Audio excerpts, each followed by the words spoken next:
Thank you. John? Thank you. Chairman Begeman, members of the board, my name is John Ward and I serve as the Executive Director of the National Coal Transportation Association. Thank you for your commitment to address this issue and for your stamina in seeking to understand what's going on the rail markets today. Our organization consists of electric utilities, coal producers, and entities that produce, repair, and manage all facets of railcar component parts and systems. Our members have invested heavily in the ownership, leasing, and control of fleets of rail cars, which they provide to the railroads in unit trains of up to 150 cars. These fleets represent about 45% of coal cars in service in the eastern U.S. and about 90% of the coal cars in service in the western U.S. Today, coal represents as a commodity about 36% of carloads originated by Class I carriers. At the risk of sounding like a history professor, I'd like to provide a little context concerning our members' relationship with the railroads.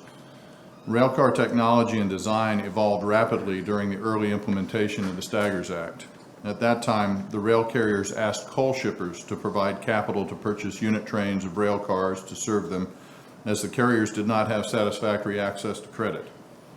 Coal shippers and receivers responded with many billions, with a B, billions of dollars of capital to maintain rail as a viable option for coal shipments. Coal shippers and these investments extended far beyond the purchase of modern train sets to include fast loading and unloading systems, multiple loop tracks, and batch weigh loadout systems. Furthermore, mines and utilities organized to meet railroad schedules on a 24/7 basis and to maintain large and expensive stockpiles of product at both origin and destination. This stockpile factor allows railroads to miss delivery schedules by days and sometimes even weeks, and represents the largest surge or smoothing capacity in the rail system between origin and destination. This stockpiling of product exists at no cost to the rail carriers. That's the history of Staggers implementation. Today, the table has turned. It is the railroads who are experiencing record profitability in the coal industry that is suffering from withering competition from other energy sources and adversarial public policy.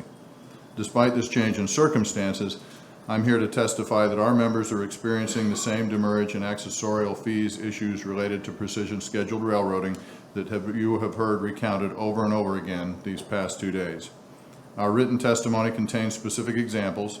I will summarize by stating that coal transportation market is suffering from substantial increases in fees, unilateral changes to railroad policies, and systems that put the substantial burden of disproving erroneous fees solely on the backs of the shippers.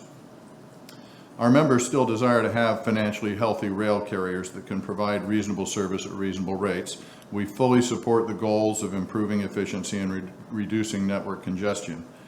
We continue to have productive relationships with railroads on an operational level. Our members' commitment to maintenance, operations, and repair of the tens of thousands of coal cars in their fleets is so significant that we hold an annual conference on best practices for fleet management, which the rail carriers helpfully participate in.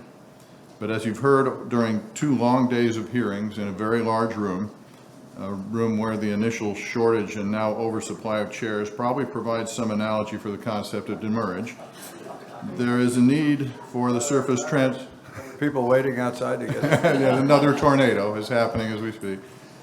There is a need for the Surface Transportation Board to take actions to ensure that implementation of precision scheduled railroading under any name is carried out fairly and equitably.